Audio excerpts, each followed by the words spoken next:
بسم اللہ الرحمن الرحیم۔ شروع اللہ کے نام سے جو بڑا مہربان نہایت رحم فرمانے والا ہے۔ السلام علیکم۔ ایک شخص اندھیری رات میں فجر کی نماز پڑھنے کے لیے گھر سے نکلا۔ اندھیرے کی وجہ سے اسے ٹھوکر لگ گئی اور وہ منہ کے بل کیچڑ میں گر گیا۔ کیچڑ سے اٹھ کر وہ گھر واپس آیا، لباس تبدیل کر کے دوبارہ مسجد کی طرف چل دیا۔ یہ واقعہ ہے نمازی اور شیطان کا۔ ابھی چند ہی قدم چلا تھا کہ دوبارہ اسے ٹھوکر لگی اور وہ دوبارہ کیچڑ میں گر گیا۔ کیچڑ سے اٹھ کر وہ پھر دوبارہ اپنے گھر گیا، لباس بدلا اور مسجد کی طرف جانے کے لیے دوبارہ گھر سے نکلا۔ جیسے ہی وہ اپنے گھر سے نکلا تو اس کے دروازے پر اسے ایک شخص ملا جو اپنے ہاتھ میں روشن چراغ تھامے ہوئے تھا۔ چراغ والا شخص چپ چاپ نمازی کے آگے مسجد کی طرف چل دیا۔ اس مرتبہ چراغ کی روشنی میں نمازی کو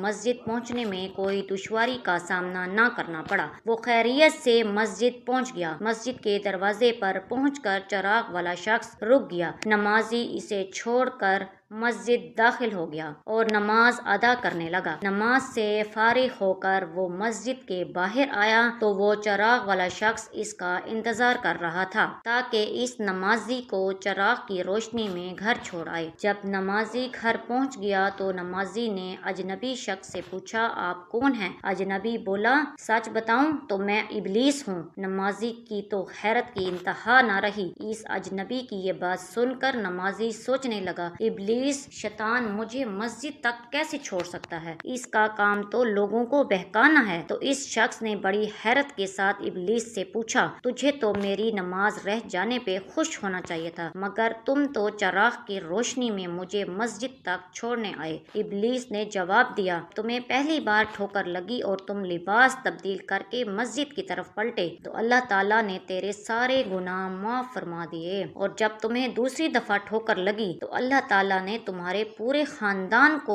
بخش دیا، جس پر مجھے فکر ہوئی کہ اگر اب تمہیں ٹھوکر لگی تو اللہ تعالیٰ کہیں تمہارے اس عمل کی بدولت تمہارے سارے گاؤں کی مغفرت نہ فرما دے، اس لیے میں چراغ لے کر آیا ہوں کہ تم بغیر گرے مسجد تک پہنچ جاؤ۔ اس شخص نے جیسے ہی یہ بات سنی تو اس نے اللہ تعالیٰ کی بارگاہ میں اپنا سر جھکا کر اللہ کا شکر ادا کیا۔ تو دوستو، آپ بتاؤ ہماری اس کہانی سے آپ کو کیا سبق ملا؟ یہ ہے ہمارے رب کی شان، سبحان اللہ۔ اللہ تعالیٰ ہم سب کو سچی نیت سے نماز ادا کرنے کی اور عمل کرنے کی توفیق عطا فرمائے۔ اسی کے ساتھ مجھے دیجیے اجازت، ملتے ہیں کسی اور اچھی سی ویڈیو میں۔ اللہ حافظ۔